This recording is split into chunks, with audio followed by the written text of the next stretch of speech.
Assalamualaikum warahmatullahi. Saya nak komen tentang Laut Cina Selatan.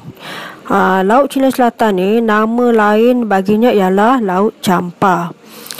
Kenapa? Sebab laut ini berhampiran dengan Vietnam. Jadi sebagaimana kita tahu, pada masa dahulu kerajaan yang wujud di situ ialah Kerajaan Melayu Champa. Dan sebenarnya kalau kita baca kan, sebenarnya orang-orang Melayu Champa ni juga dipercayai sebagai antara orang yang penduduk yang tertua lah dekat kawasan tu, yang terawal di kawasan tu. Di Laut Champa atau di Laut Cina Selatan ini ada dua pulau yang menjadi rebutan antara negara-negara. Contohnya yang pertama, Pulau Paracel. Paracel ni menjadi rebutan antara China dengan Vietnam. Jadi kedua-dua China dan Vietnam ini menggunakan hujah sejarah untuk menuntut ketuanan mereka terhadap pulau ini. Dan Vietnam ni memanglah, jadi Vietnam ni apa hujah digunakan, dia sebut bahawa pada masa dahulu pulau ni adalah milik Kerajaan Champa. Satu lagi pulau yang juga menjadi rebutan yang semua orang tahu, iaitu Kepulauan Spratly. Jadi pulau Spratly ni memanglah berhampiran dengan Filipina, Malaysia, Vietnam, dan China pun turut menuntut ketuanan mereka terhadap kepulauan ini. Kemudian kalau kita tengok peta Asia Tenggara ni, peta yang berhampiran dengan Laut Champa atau Laut Cina Selatan, kalau kita naik atas sikit, dia tak jauh daripada Jepun. Dan Jepun ni, kepulauan yang di bawah tu pada masa dahulu ialah Kepulauan Ryukyu. Dan kalau kita lihat sejarah, Kepulauan Ryukyu ni sudah ada, dan ketika zaman Kesultanan Melayu Melaka pun sudah ada orang-orang yang belayar dari Kepulauan Ryukyu ke Melaka, mungkin atas dasar pelayaran dan juga perdagangan. Dan di Kepulauan Ryukyu ni, di perairannya, kalau kita tak silap beberapa tahun yang lalu ada heboh lah tentang terjumpanya piramid yang sudah tenggelam di bawah dasar laut. Jadi piramid itu besar lah, sangat besar. Jadi rakan-rakan rasanya boleh Google untuk lihat keadaan piramid itu. Dan apa yang saya pernah baca, dia kata di piramid itu, di bahagian bawahnya, kalau tak silap di bahagian bucunya tu ada terukir lambang keris. Dan ada jugalah kalau kita baca beberapa tahun yang lalu, ada dalam internet, dia cerita bagaimana saintis menjumpai keris dekat perairan Pulau Ryukyu. Dan kalau kita tengok rekod-rekod yang ada yang ditinggalkan oleh Kerajaan Ryukyu ni, memang ada menceritakan kehadiran seorang adiwira kita lah, iaitu Hang Tuah ke sana. Jadi maknanya sebelum ni ada orang yang bersikap skeptikal, yang mengatakan Hang Tuah tu tak wujud kan.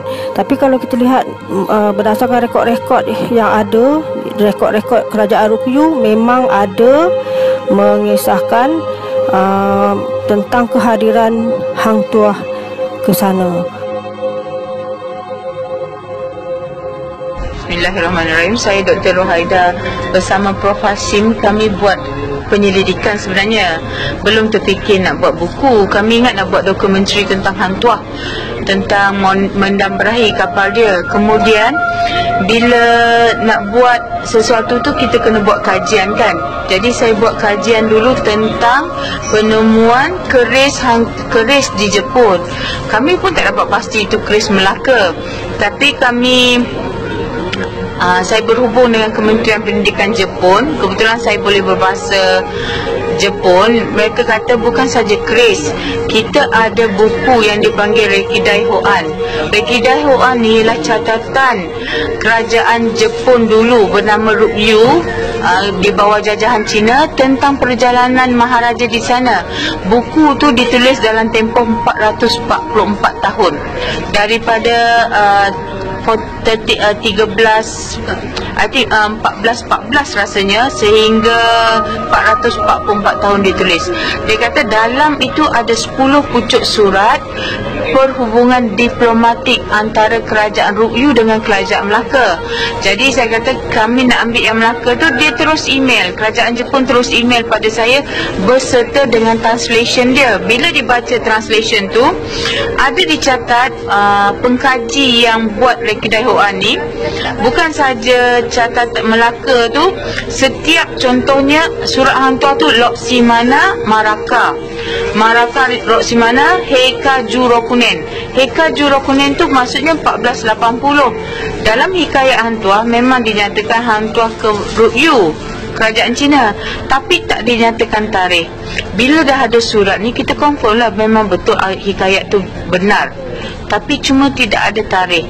Jadi bila tengok baca dia punya translation tu, ada pula dinyatakan the Laksmana is the famous man that was written in Alfonso de Albuquerque commentaries. Jadi dia tulis di situ Laksmana Huang Tuah, dan dia tidak nyatakan itu Cina. Dia kata dari Melaka. Bukan dia kata hang tuah tu Cina, maksudnya hang tuah tu Melayu, Laksmana of Melaka. Jadi kami cari buku Alfonso de Albuquerque ni. Buku tu pun menyatakan pada 1511 hang tuah tu hidup lagi, umur berusia 80 tahun, nak kembali ke Melaka. Tapi Alfonso tahan dia di Sungai Muar kerana dia ada uncommon capabilities. Jadi kami nak cari lagi, betul ke dia begitu gagah hingga digeruni oleh Armada Portugal ni. Cari satu lagi buku yang bernama Suma Oriental. Suma Oriental tu ialah catatan pedagang-pedagang Portugis yang bernama Tome Pires yang menulis tentang kegagahan Laksmana Melaka ni. Jadi sahlah dia tidak, Laksmana yang bertugas semasa Sultan Mansur Shah dan Sultan Alauddin hanya Laksmana hang tuah. Saya tak jumpa lagi Laksmana siapa yang bertugaskan. Jadi hang tuah ni pergi 1480 ke China mewakili Sultan Alauddin. Sultan Alauddin ni cucu hang tuah melalui perkahwinan Sultan Mansur Shah dengan puteri Laksmana. Itu tercatat juga dalam Suma Oriental. Jadi kita tak dapat baca. Jadi buku Suma Oriental ni buku kurun ke-15. Buku Alfonso pun semasa dia menakluk Melaka. Buku Alfonso ni lah diary Alfonso de Albuquerque. Setiap hari dia menulis diary, termasuk bila hang tuah nak datang ke Melaka tu. Jadi dapatan ini bukan berpandu pada hikayat hang tuah. Dapatan dari buku ni melalui research saya dengan Prof. Hashim ialah dapatan daripada luar negara, daripada Okinawa yang dulu nama dia Rukyu. Sebab tu saya tulis Okinawa. Sekarang Rukyu ni di bawah jajahan kerajaan Jepun. Kerajaan Jepun dah namakan Rukyu ni Okinawa. Kita tak boleh tukarlah Rukyu balik. Rukyu dah tak ada dalam sejarah Jepun. Jadi tetaplah kita tulis catatan Okinawa. Jadi bacalah buku ni, kan kita tahu betapa gagahnya Laksmana hang tuah. Assalamualaikum. Saya kalau bab macam ni teruja sungguh lah, lain daripada yang lain. Untuk pengetahuan Tengku dan rakan-rakan dalam grup, mengikut guru saya lah, dikatakan tanah Melayu ni, maksud saya Semenanjung Malaysia ini adalah jantung dunia. Dia ada bahagian-bahagian dan tanah Melayu ni adalah jantung dunia. Jika terputusnya tanah Melayu ni, maka hancurlah dunia ini. Dia kiaskan macam itulah. Jadi yang saya tahu memang macam Nabi Sulaiman ni, salah satu nabi yang candi Borobudur di Jawa tu adalah dibina oleh Nabi Sulaiman dengan para pengikutnya. iaitu jin, dan banyak khazanah-khazanah Melayu dahulu yang memang berada di sekitar tanah Melayu, Jawa dan Kepulauan Indonesia, termasuklah Atlantis yang tenggelam tu. Dan banyak penemuan-penemuan yang dijumpai adalah menunjukkan bahawa dulu kawasan Asia Tenggara ni, terutama tanah Melayu ni, merupakan tamadun dunia yang mula-mula wujud daripada tempat-tempat lain. Jadi bila saya baca kisah-kisah yang Tengku letak ni, saya rasa macam bertambah faham lagi saya. Yang berkenaan dengan merentasi masa tu, saya belum dapat maklumat daripada guru saya lagi lah. Jadi insyaAllah ini sebagai poin saya boleh rujuk kepada dia. Cuma dia bagi tahu sebelum Adam, ada Adam di bumi ni. Bila saya tanya lagi, dia tak nak cakap. Jadi orang-orang yang mengalami pengalaman dalam ilmu hakikat ni, mereka memang telah dibuka oleh Allah Ta'ala mata kasyaf mereka. Kan? Sehingga mereka boleh masuk ke alam-alam yang bagi kita belum sampai lagi kan. Alam lahut, alam jabarut, alam malakut, semua-semua ni yang kalau orang yang untuk menjadikan diri mengaji lebih tinggi lagi ni, dia akan menempuh alam-alam ni. Jadi saya rasa Tengku boleh kupas lagi lah nanti untuk masa-masa akan datang. Terbaik Tengku, baik. I really love Missy Terasya. Okey, saya rasa bahasa tersebut mungkin bahasa yang dipertuturkan oleh tok nenek moyang orang-orang Melayu.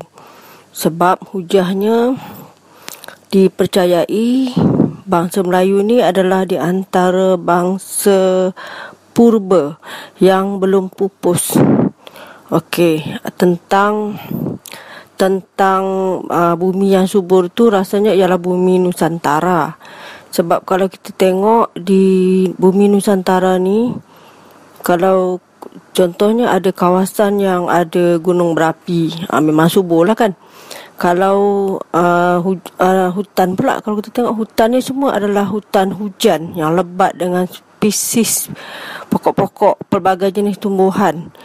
Rasanya susahlah nak cari dekat bumi Nusantara ni kawasan yang gersang, yang macam gurun, yang tak ada tanaman yang boleh tumbuh kan. Itulah jawapan saya. Terima kasih.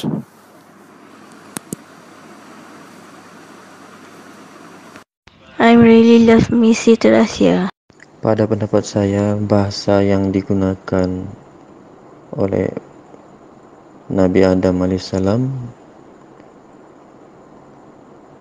ketika berada di alam malakut, di alam langit, ada bahasa Melayu, tapi tak tahu apa makna, apa nama sebenar.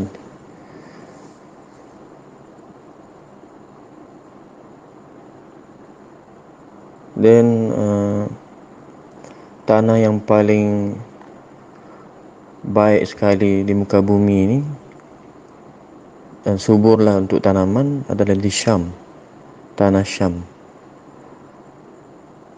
Dan kita kaitkan dengan Nusantara, Motherland.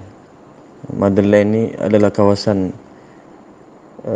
Nusantara itu sendiri, dan lebih khusus kepada tanah Melayu yang berbentuk seperti keris.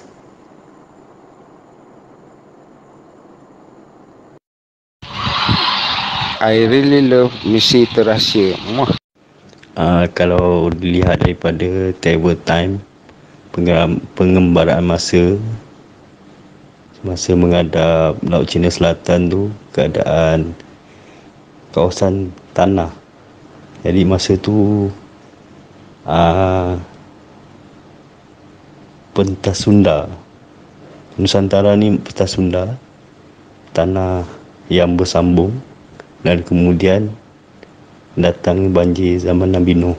dan tenggelam sehingga munculnya Laut Cina Selatan. Dan hazanah-hazanah terpendam sekali di dalam Laut Cina Selatan tu. I really love misi terahsia kita. Semoga kita semua menjadi hartawan yang dermawan. InsyaAllah. Amin. Assalamualaikum. Saya ada terbaca juga yang bahasa yang digunakan oleh Nabi Adam AS ialah bahasa Suryani yang seakan-akan bahasa Arab. Dan bumi yang subur, saya ada dengar Ustaz Zainal Asri, kalau tak silap saya, dia kata Malaysia ni, itu tanah Melayu ni mempunyai minyak yang paling baik dalam dunia. Dan kebanyakan masa dahulu sepanjang berperang, mereka menggunakan kayu yang diambil daripada tanah Melayu untuk buat kapal perang. Kalau kapal perang tu hancur, mereka tak boleh buat dah sebab kayu tu daripada tanah Melayu. So tak ada transport nak ambil dari tanah Melayu lah. I really love misteri terahsia kita. Semoga kita semua berjaya dunia dan akhirat, insya-Allah. Amin. Jika dilihat pada kisah Adiputra, boleh jadilah pada pendapat saya, Adiputra ni seorang Highlander yang immortal, dia tidak mati tapi gaib, hilang. Tapi muncul pada setiap zaman. Dan dia sentiasa membawa misi untuk menegakkan kebenaran yang dikatakan pada akhir zaman sehingga munculnya Imam Mahdi. I really love misi terahsia kita. Mwah. Satu lagi, saya ada dengar juga Ustaz, nama Ustaz saya lupa, pasal kayu gaharu paling baik adalah Dian Kedah. I really love misi terahsia kita. Soalan dia banyak kemungkinan jawapan. Jadi kalau macam tempat tanah paling subur di bumi ni, yang kita tahu biasa disebut dalam Quran sungai, di antara sungai Furat dengan sungai Nil.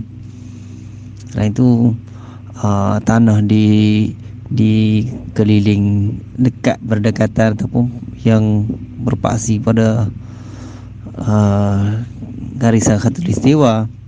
Dan satu lagi, tanah yang paling subur adalah tanah yang bekas debu lepas gunung berapi meletup. Debu tu adalah tanah paling subur di muka bumi. Tapi kalau ikut kepada soalan aku ni, macam ke arah tanah Melayu, sebab poin dia adalah motherland, iaitu sama dengan Hind, Kuwait, ada tukung. Sebelum ni pernah dipost di Facebook, dikatakan turun di Gunung Jerai. Jadi kemungkinan itu bahasa tu mungkin bahasa Melayu, mungkin dulu dikenali sebagai bahasa lain, tapi penutur itu orang Melayu lah. Sebab orang Melayu dengan orang Arab ni, dia lidah dia sama. Dan sebagaimana sahabat kita cerita tadi, orang Melayu ni boleh tiru semua bahasa, dan muka orang Melayu ni ada semua bangsa, seolah-olah macam template lah, sesuai dengan tempat dia, tempat pertemuan tiga laut, yang ni motherland tu lah. Akhir sekali kalau ikut poin motherland tu, Southeast Asia Tenggara ni macam bentuk dia seolah-olah alat sulit lelaki. Mana kita tahu yang jadi benih kepada manusia itu daripada ni bapa lah. Jadi bentuk dia tu seolah-olah melambangkan motherland. Mungkin lah jawapan dia orang Melayu, tapi bahasa tu mungkin tak tahulah panggil nama apa. Tak boleh nak bagi tahu jawapan dengan tepat juga lah tu. Sebab bahasa Melayu dulu tulisan tu orang panggil tulisan rencong yang lebih kurang sama dengan tulisan Phoenician. Lepas tu bahasa tu kita tak boleh nak tak tahulah Sanskrit ke apa benda. Mungkin ada orang lain lebih tahulah. Wallahu alam. Yes, I'm really love misi terahsia. Bahasa saya agaklah bahasa yang digunakan oleh Nabi Adam dulu bahasa syurga dan tanah yang subur tu tanah Melayu. Agaknya lah. Terima kasih Tengku. Kalau dari segi bahasa tu, dari apa yang boleh Tengku bagi clue tu, rasanya berat ke bahasa Melayu kita lah. Yang dari segi tanaman subur tu, saya rasa negara kita lah yang paling subur di antara kepulauan-kepulauan Melayu ni. Pasal segala jenis tumbuhan, tanaman dari luar negara boleh ditanam di Malaysia hidup subur, seperti anggur, zaitun, tin, macam-macam lah.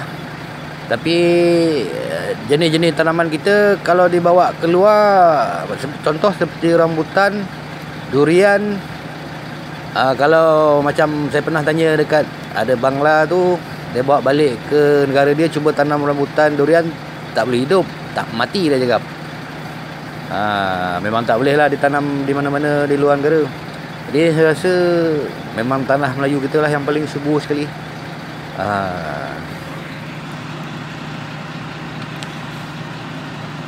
Apa tak jalan tu. I am really love you, my misi terahsia.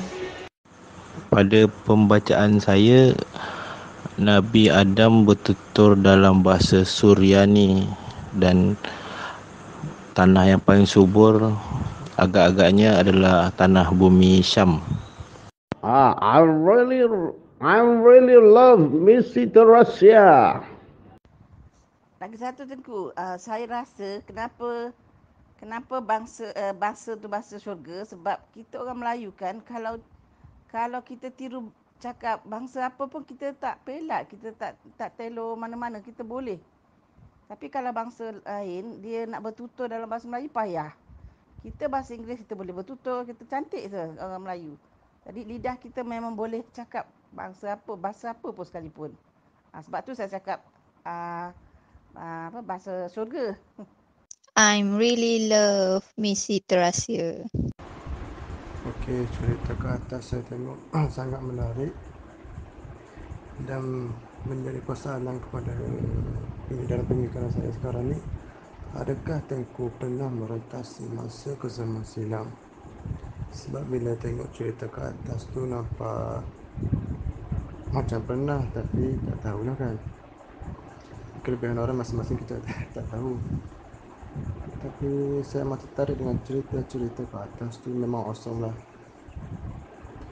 Tak ada siapa yang boleh cerita macam Tengku cerita sekarang ni. Serius. I really love misi terahsia. Yes. Moga kita terus ditetapkan Allah untuk berbuat kebaikan sampai ke akhirnya.